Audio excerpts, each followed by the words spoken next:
George, you were quite something. 3,000 Years of Longing is an adaptation of The Gin in the Nightingale's Eyes, which I never read that short story, so I have nothing to go off of outside the film itself. But the film is about Tilda Swinton playing a scholar who specializes in studying stories from different cultures. And during one of her trips to another country, she gets a bottle from a shop. When she takes it back to her hotel room and opens it, it unleashes a Jinn, or Genie, played by Idris Elba, who grants her three wishes. Now, given that she's a scholar and she specializes in studying stories, she's very skeptical about the narrative of getting wishes and whatnot, so she's very skeptical about it. So the Jinn tells her all of his experiences with his previous masters and how they dealt with their wishes and the consequences of them, and how he just wants to be free. This movie is very fixated on the ideas of storytelling and love. Basically, it deals with themes of love, desire, loneliness, while also fixated on the interests of storytelling and the fantastical world of storytelling and whatnot. Which is fine. The problem is the film doesn't exactly have an engaging story to tell. At least I don't think it was. I think the problem I have with this movie is the movie just meanders. This is a very meandering movie with the stories. Basically, an hour of this hour and 47-minute movie is Tilda Swinton and Idris Elba sitting in a hotel room. Idris Elba tells about his exposition-heavy stories of all his previous masters, but they just go on for an eternity most of the time. The shortest story is Queen of Sheba. That's probably the shortest story out of all of them, and the rest of them go on for an eternity and just feel like just meandering around, throwing out little bits of stories about, basically scenes of characters doing something that it doesn't feel necessary most of the time to go into details about. Whether it's the one prince's younger brother being stuck in a room full of women for years, outside of it just being there just to be kind of gross. And what's funny is, for stories that go on for an eternity, that takes way too long to get to the point what what he's trying to say. The actual third act of the story that happens, which actually it involves them actually leaving the hotel room for once, is too quick. It feels rushed. Once the third act comes into play,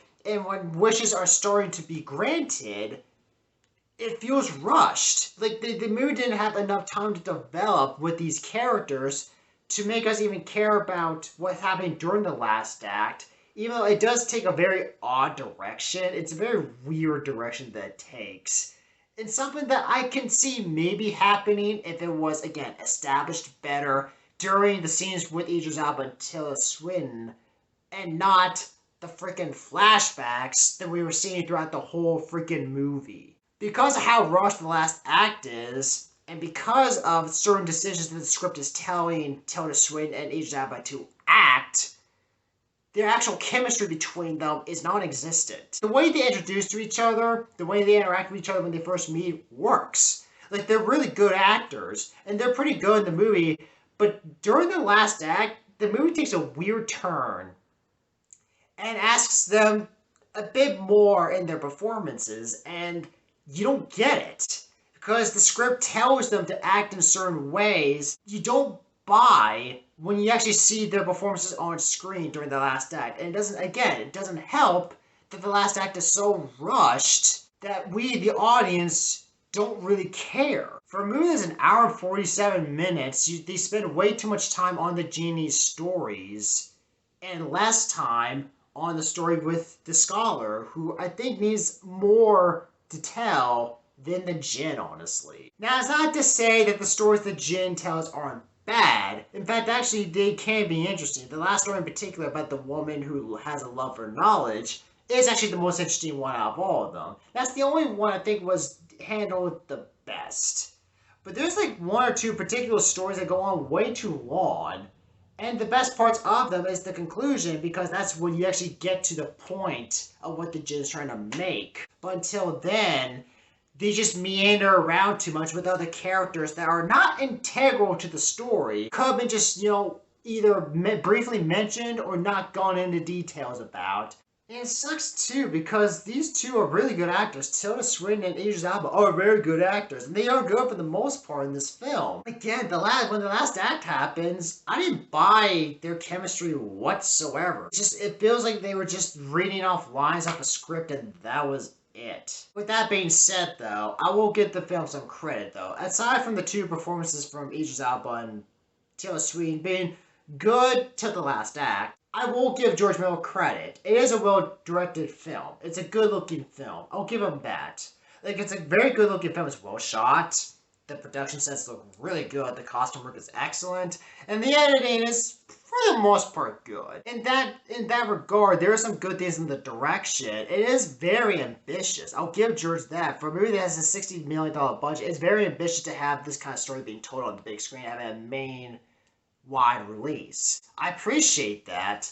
I just wish the story was just handled better. And maybe less of the poetic dialogue narrations from Taylor Swift that feels like it just starts to just spout out random words about love and desires. It thinks it's smarter than it actually is. On top of that, there's a lot of fade outs during the last act to the point where I thought this movie had more psych outs than the multiple endings from Return of the King. And when it does end, it ends on a very head scratching note that was like, okay. So as you can tell, this movie didn't work for me. I'll give George credit, it's a good looking movie. The direction for the most part is good. I won't argue with that. And I do appreciate the ambition behind it and what he does.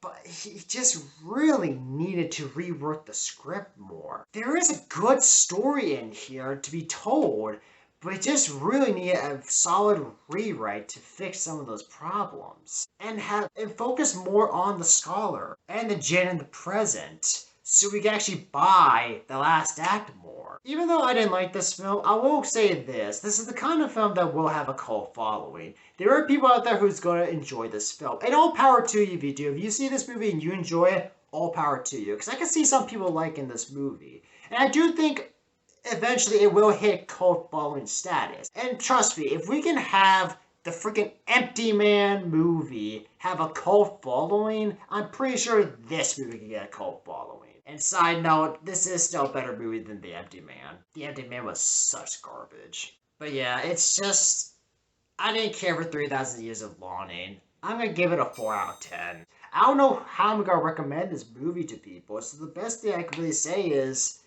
wait till it comes out on demand or a streaming service or Blu-ray or whatever, and just give it a rent then and see for yourself. Like I said, this film's gonna have a cult following at some point. I can see people thoroughly enjoying this film, but it's hard for me to recommend seeing this movie in theaters, honestly, because I don't even know how to recommend this movie to anyone. I know there's people out there who will like this movie, but who are those people exactly? I don't know. So my recommendation is just wait till this movie comes out on demand and give it a rent. Or just wait till it hits a streaming service or something and watch it then. You might get something out of it. But for me, I just wasn't a fan.